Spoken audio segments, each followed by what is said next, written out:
You guys. बच्चों आज हम बात करने वाले हैं शेयर कैपिटल के। शेयर कैपिटल में हमने अपनी पिछली क्लास में उसके बेसिक टर्म्स को सीखा था और आप लोगों को मैंने उसमें बताया था कि हम लोगों का काम जो पूरा एक चैप्टर है आपका कंपनीज एक्ट 2013 का, जो हमारा शेयर कैपिटल है अकाउंटिंग फॉर कंपनी, उसमें हमें कुछ नहीं करना। हमें जो करना है कि जब जब कंपनी शेयर इशू करेगी और जब जब कंपनी के पास शेयर्स के रिगार्डिंग मनी रिसीव्ड होगी तो हमें जर्नल एंट्री करना है। तो आज मैं आप लोगों को उसी के क्वेश्चंस कराने वाला हूं। मेरे पास से 3 क्वेश्चन बच्चों जिसमें मैं आप लोगों से डिस्कस करूंगा क्वेश्चन नंबर 2 आज की क्लास में, ठीक है। बाकी question number 1 and question number 3 आप लोगों का होमवर्क होगा, तो आप बहुत ध्यान से समझना कि हमारी जो जर्नल एंट्री पास होती है इसके रिगार्डिंग वो किस तरीके से करी जाती है।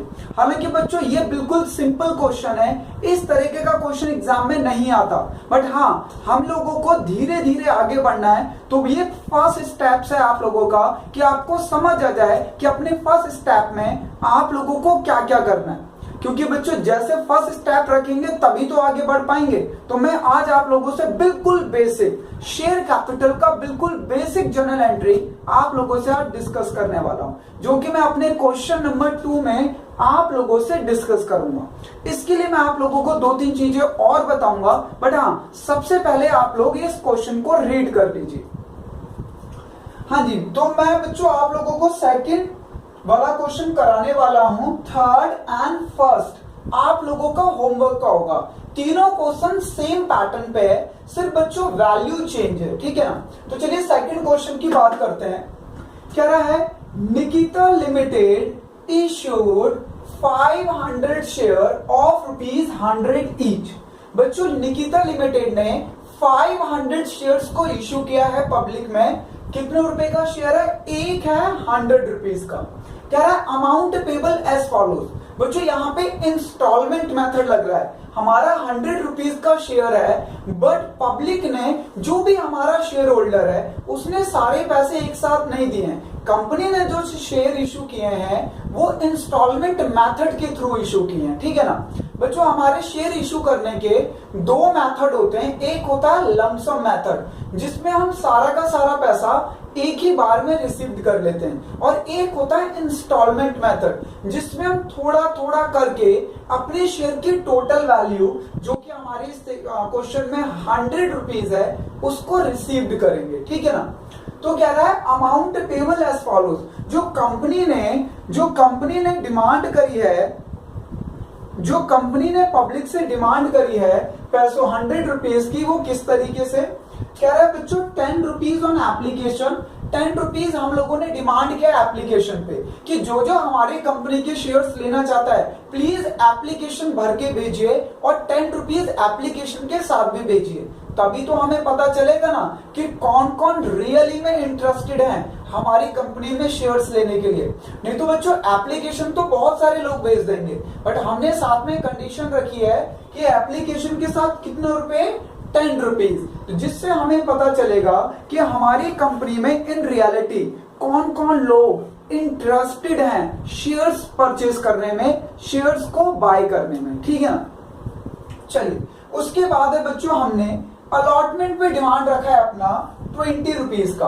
हमने अलॉटमेंट पे कितने का डिमांड रखा है, 20 रुपीज का, ठीक है। उसके बाद बच्चों सबसे पहले हम एप्लीकेशन की डिमांड करते हैं, फिर हमें पता चल जाता है कि कौन कौन हमारी कंपनी में इंटरेस्टेड है शेयर्स लेने के लिए, फिर हम उनको शेयर्स दे देते हैं, तो वो हमने उनको अलॉट कर दिया, ठीक है। एप्लीकेशन का पैसा आया तो हमें पता चल गया कि कौन कौन हमारी कंपनी में इंटरेस्टेड हैं और हमने उनको शेयर अलॉट कर दिए। बट हाँ क्योंकि हमारा इंस्टॉलमेंट मेथड है तो हमें पूरा पैसा तो मिला ही नहीं, अभी हमें और भी तो पैसा लेना है। तो हम कैसे लेते हैं फिर, इंस्टॉलमेंट मेथड में। तो अलॉटमेंट के बाद हम जब भी पैसा लेंगे कुछ अमाउंट, तो बच्चों उसको हम कहते हैं कॉल, ठीक है, कॉल मनी। तो जो पहली बार मांगेंगे वो होगा फर्स्ट कॉल, जो उसके बाद मांगेंगे वो होगा हमारा सेकंड कॉल, फिर उसके बाद भी जब तक हमारे पैसे कंप्लीट नहीं हो जाते तब तक हम मांगते रहेंगे बच्चों, ठीक है ना।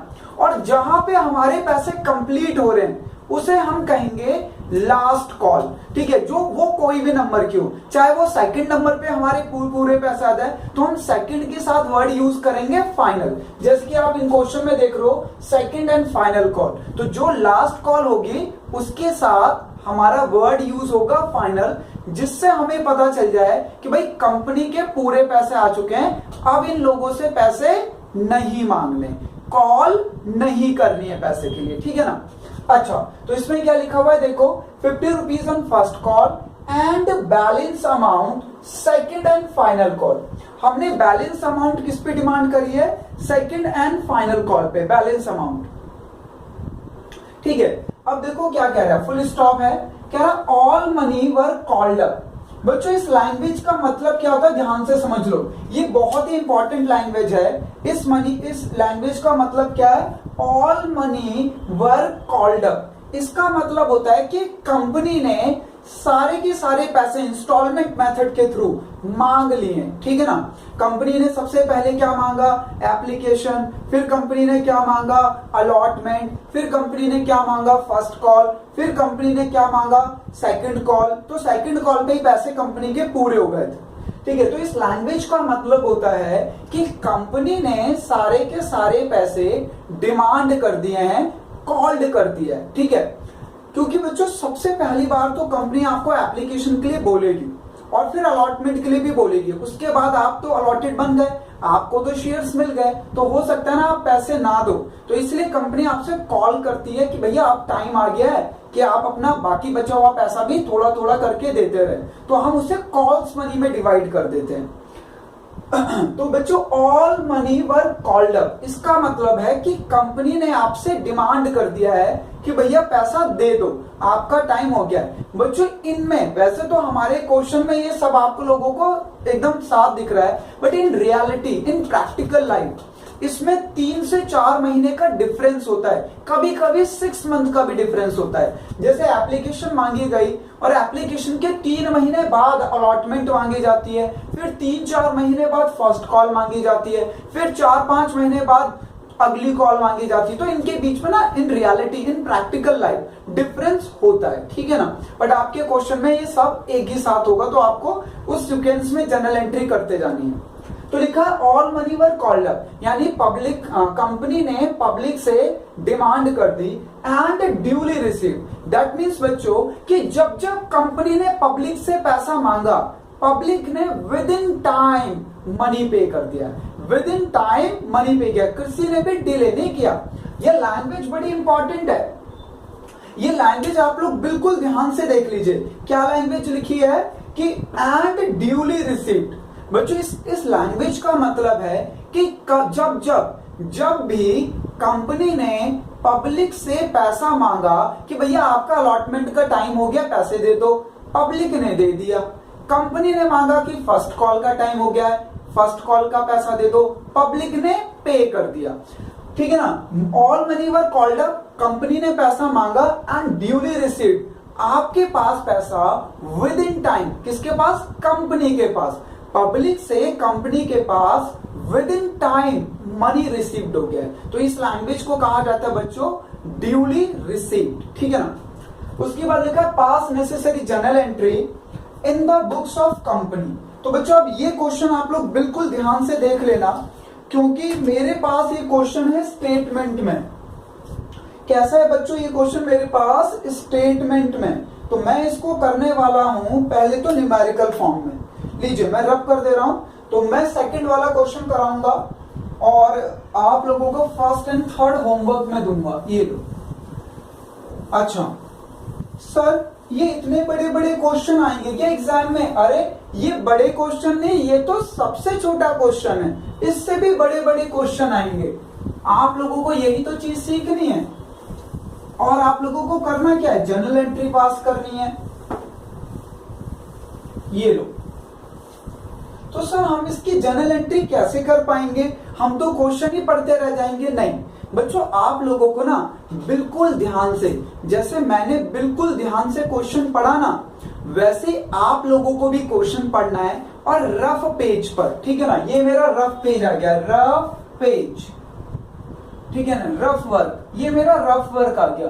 ऐसे ही रफ पेज पे बच्चों अपना न्यूमेरिकल तैयार करना है। सर न्यूमेरिकल मतलब ये जितनी भी चीजें स्टेटमेंट में लिखी थी ना, ये जितने भी चीजें स्टेटमेंट में लिखी थी ना, ये सब न्यूमेरिकल फॉर्म में लिखना है और आपको वो समझ में आना चाहिए। तो आज आप मेरे साथ स्टेटमेंट को न्यूमेरिकल में पहले कन्वर्ट करना सीखोगे और फिर हम सॉल्यूशन करेंगे, ठीक है ना। चलिए, तो सबसे पहले कंपनी ने इशू किया है जो क्वेश्चन में लिखा था, ठीक है ना, मैं क्वेश्चन के अकॉर्डिंग कर रहा हूं। कंपनी ने इशू किए हैं 500 शेयर और बच्चों एक 100 रुपीज का है, 100 रुपीज ईच। उसके बाद कंपनी ने ये पैसा डिमांड कुछ इस तरीके से करा है, 500 शेयर इशू किए हैं, 100 रुपीज का एक है, तो ये टोटल आना चाहिए 100। जिसपे बच्चों कंपनी ने एप्लीकेशन पे कुछ मांगा, फिर कुछ अलॉटमेंट पे मांगा, फिर कुछ फर्स्ट कॉल पे मांगा और उसके बाद कंपनी ने कहा कि बैलेंस वाला अमाउंट जो भी बचेगा, भाई हमारा शेयर कितने का है, 100 रुपीज का, ठीक है। 10 रुपीज तो एप्लीकेशन पे आ गए, 20 रुपीज बच्चों अलॉटमेंट पे आ गए और 50 रुपीज फर्स्ट कॉल पे आ गए। तो देखो टोटल शेयर 100 रुपीज का है, तो balance amount second and final call, ये बच्चों क्वेश्चन मार्क है क्योंकि ये क्वेश्चन में गिवन नहीं था। मैं तो घबरा ही गया था कि इसे मैं कैसे फाइंड आउट करूंगा, पर तुम हो ना, तुम मेरी हेल्प करना बच्चों। 100 रुपीज का टोटल शेयर है और हमने जो पैसा डिमांड किया है वो इंस्टॉलमेंट मेथड में, जिनमें 10 रुपीज एप्लीकेशन पे, 20 रुपीज अलॉटमेंट पे, 50 रुपीज फर्स्ट कॉल पे, तो ये टोटल हो गया 80। 100 में से 80 तो रिसीव्ड हो गए, तो बचे हुए फाइनल कॉल पे रिसीव्ड होंगे। बताओ कितना रिमेनिंग बैलेंस बचा, 20। यस, तो ये बच्चों 20 रुपीज जो क्वेश्चन मार्क था ये मैंने फाइंड आउट कर लिया। उसके बाद उसमें लैंग्वेज लिखी थी कि all money were called up, तो बच्चों ये लीजिए राइट टिक, ठीक है। ये मतलब कि ना मैंने अपने कुछ तरीके बना रखे हैं, तो आप भी ऐसे न्यूमेरिकल बनाओगे तो आपको ध्यान रहेगा। ये राइट टिक का क्या मतलब है, वो लैंग्वेज लिखी थी ना, all money were called up and duly received, तो ये राइट टिक का मतलब है कि आपने पैसा मांगा और पब्लिक ने दे दिया। ये राइट टिक का मतलब है आपने पैसा मांगा और पब्लिक ने दे दिया। ये राइट टिक का मतलब है आपने पैसा मांगा और पब्लिक ने दे दिया। ये राइट टिक का मतलब है आपने पैसा मांगा और दे दिया। और हमें कैसे पता चलेगा कि हमने पैसा मांगा और पब्लिक ने दे दिया, ये आप लोगों के क्वेश्चन में लैंग्वेज में लिखा था कि all money were called up and duly received. तो उतना बड़ा क्वेश्चन था, देखो ना आप लोगों के पास लिखा होगा नोटबुक में, मैंने उसे इतना छोटा कर लिया। अब देखो इस क्वेश्चन में क्या क्या लिखा हुआ है, मैं आप लोगों को समझाता हूं, आप लोग क्रॉस चेक कर सकते हो मेरे साथ। बच्चों हमने 500 शेयर इशू किए हैं, एक शेयर 100 रुपए का है, जिनमें 20 रुपीज हमने एप्लीकेशन पे डिमांड किए हैं, 10 रुपीज एप्लीकेशन पे डिमांड किया है, 20 अलॉटमेंट पे, 50 फर्स्ट कॉल पे और 20 सेकंड एंड फाइनल कॉल पे। और सारे के सारे पैसे मुझे विद इन टाइम रिसीव्ड हो गया, किसी ने भी पैसे देने से मना नहीं किया, ठीक है। ये क्वेश्चन में लिखा हुआ है और मेरे पास ये न्यूमेरिकल फॉर्म में भी आ गया है। तो आप लोगों को भी ना यही स्ट्रेटेजी फॉलो करनी है कि आप लोग क्योंकि बच्चों ये स्टेटमेंट वाले क्वेश्चन ना बड़े बड़े होते जाएंगे, जैसे जैसे आप आगे बढ़ोगे क्लास में ये क्वेश्चन थोड़े बड़े बड़े होते जाएंगे, तो आप क्वेश्चन पढ़ के तो जनरल एंट्री पास कर नहीं सकते, तो आप लोग भी न्यूमेरिकल बनाना अच्छे तरीके से सीख लीजिए। तो ये लीजिए हमारा न्यूमेरिकल बन गया, जिसमें सबसे पहली बात होगी एप्लीकेशन पे। तो लीजिए एप्लीकेशन से स्टार्ट करते हैं। अच्छा बच्चों, मैं जर्नल एंट्री का फॉर्मेट नहीं बना रहा, आप लोगों को जर्नल का फॉर्मेट बनाना आता होगा, आप लोगों ने 11th क्लास में भी सीखा है, ठीक है। मुझे एग्जाम नहीं देने, तो मैं सिर्फ कॉन्सेप्ट पे बात करूंगा, फॉर्मेट वाला पार्ट आप बात करना, ठीक है ना। आप लोगों को पता ही है जर्नल का जो हमारा फॉर्मेट होता है कैसे बनता है। सबसे पहले आता है डेट का कॉलम, फिर आता है बच्चों हमारा पर्टिकुलर का कॉलम, फिर आता है हमारा एलएफ, फिर आता है डेबिट अमाउंट और क्रेडिट अमाउंट, ठीक है। तो लीजिए, तो जर्नल एंट्रीज, हाँ जी, मैं फॉर्मेट नहीं बनाऊंगा, सबसे पहली जर्नल एंट्री। तो सबसे पहली बच्चों एप्लीकेशन मनी रिसीव्ड की होती है। लीजिए, तो bank account debit to share application, हाँ जी, हमें कितनी एप्लीकेशन मिली भाई? 500 शेयर इशू किए हैं। क्वेश्चन में और कुछ तो बोला नहीं गया है, इसका मतलब एप्लीकेशन भी 500 ही रिसीव्ड हुई होगी। ये लीजिए, तो हमें 500 रिसीव्ड हो गई। ये लीजिए 500 पे कितने रुपए? एप्लीकेशन 10 रुपीज के, लीजिए 10 रुपए यानी 5000। ये लीजिए, ये मेरी हो गई बच्चों पहली एंट्री। अब जो मेरा एप्लीकेशन का पैसा होता है ना, इसको मैं शेयर कैपिटल अकाउंट में ट्रांसफर करता हूं। तो लीजिए second entry, share application account debit, share application account debit to share capital. बच्चों ये वाला यहां पे डेबिट होता है, याद रखना, और शेयर कैपिटल में ट्रांसफर होगा। ठीक है, चलिए ये मेरा कंप्लीट हो गया बच्चों, ठीक है ना, ये मेरा कंप्लीट हो गया। एप्लीकेशन का पैसा रिसीव्ड हुआ और एप्लीकेशन का पैसा मैंने ट्रांसफर कर दिया। कहां ट्रांसफर कर दिया? शेयर कैपिटल अकाउंट में। अब कंपनी 3 महीने बाद डिमांड करेगी अलॉटमेंट का। इन रियलिटी इनमें गैप होता है, ठीक है ना। तो ऐसा समझ लीजिए एग्जांपल से कि 3 महीने बाद हम इनसे मांगेंगे कि भैया आप लोग तो भूल ही गए, आप लोगों को शेयर्स दे दिए गए हैं, चलो आप लोग अलॉटमेंट का पैसा दे दो। ये लीजिए, तो हम अलॉटमेंट डिमांड करेंगे, share allotment account debit to share capital. Allotment पे हम मांगेंगे 500 शेयर पे अलॉटमेंट का 20 रुपीज। ये लीजिए यानी 10,000। हाँ बच्चों, ये हमने सिर्फ डिमांड किया है। हमने कहा कि जिन जिनको हमारे कंपनी के शेयर चाहिए वो एप्लीकेशन मनी दे दीजिए। लोगों ने दे दिए, जो इंटरेस्टेड थे उन्होंने दे दी। तो हमने कहा कि अब टाइम आ गया है कि आपके नाम पे शेयर अलॉट कर दें, तो चलिए आप अलॉटमेंट मनी का पैसा भेजिए। ये हमने डिमांड कर दिया, ये हमारे ड्यू की एंट्री है, यानी हमने उनसे पैसा मांगा, अब वो लोग हमें पैसा देंगे। देखो राइट टिक उसी को रिप्रेजेंट करता है कि हमने पैसा मांगा और उन्होंने दे दिया। तो लीजिए अलॉटमेंट रिसीव्ड की एंट्री करते हैं, bank account debit to share allotment. हाँ जी, अलॉटमेंट पे हमने 10,000 रुपए मांगे थे, तो बच्चों 10,000 रिसीव्ड होंगे, क्योंकि कोई भी फेल नहीं हुआ, कोई भी डिफॉल्टर नहीं बना, को किसी ने भी पैसे देने से मना नहीं किया, सबने पैसे दे दिए। लीजिए, तो बच्चों हमारा अलॉटमेंट भी हो गया। अब हमारा अलॉटमेंट भी आ गया, तो अब मैं क्या मांगूंगा? First call. लीजिए, तो फर्स्ट कॉल मांगने की एंट्री कर लीजिए, share first call account debit, share first call account debit to share capital. बच्चों फर्स्ट कॉल पे हम मांगेंगे 500 शेयर पे 50 रुपीज। ये लीजिए 500 शेयर पे 50 रुपीज यानी 25,000। लो बच्चों, मैंने फर्स्ट कॉल मांगी और राइट टिक लगा हुआ है मेरे जो मैंने न्यूमेरिकल बनाया है, दैट मीन्स कि मुझे फर्स्ट कॉल का पैसा भी पूरा का पूरा रिसीव्ड हो गया। तो लीजिए 6th entry, bank account debit to share first call, to share first call. First call पे आपने 25 मांगा था और कोई डिफॉल्टर नहीं हुआ बच्चों, तो पूरा का पूरा पैसा रिसीव्ड हो गया। लीजिए, अब हम 2-3 महीने शांत बैठेंगे, ठीक है ना, फिर हम लोग फाइनल कॉल की डिमांड करेंगे। बच्चों सेकंड कॉल पे मेरा पैसा कंप्लीट हो रहा है, तो मैं उसे फाइनल कॉल भी बोल सकता हूं, ठीक है ना। तो हमारा 50 रुपीज ये भी मिल गया फर्स्ट कॉल का। तो अब हम डिमांड करेंगे 3 महीने बाद कि भैया फर्स्ट कॉल दिए हुए 3 महीने हो गए, अपने फाइनल कॉल भी प्लीज आप पे कर दो। तो लीजिए हम डिमांड कर लेते हैं, किससे डिमांड करेंगे हम लोग? पब्लिक से। और एंट्री कहां पास करेंगे? अपनी बुक्स में, कंपनी, ठीक है ना। लीजिए, तो share second and final call, कितना मांगेंगे हम फाइनल कॉल पे बच्चों? 500 शेयर्स पे 20 रुपीज।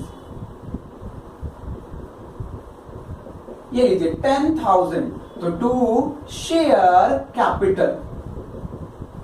ये लो, तो जो हमने फाइनल कॉल पे जो हमने अपनी तरफ से ड्यू कर दिया, अब पब्लिक हमें कहेगी ओहो नोटिस आ गया, उन्होंने हमसे फाइनल कॉल का पैसा मांगा है, चलो फाइनल कॉल का पैसा जमा करा देते बैंक को। तो जब कंपनी के पास पैसा रिसीव्ड हो जाएगा सबसे, तो कंपनी जर्नल एंट्री पास करेगी bank account debit to share final call, to share second and final call. ये लीजिए कितना, 10,000। बच्चों हमने जितना डिमांड किया था, कितना किया था फाइनल कॉल पे 10,000, और कोई भी डिफॉल्टर नहीं हुआ तो हमें पूरे पैसे रिसीव्ड हो जाएंगे। Bank account debit to share second and final call.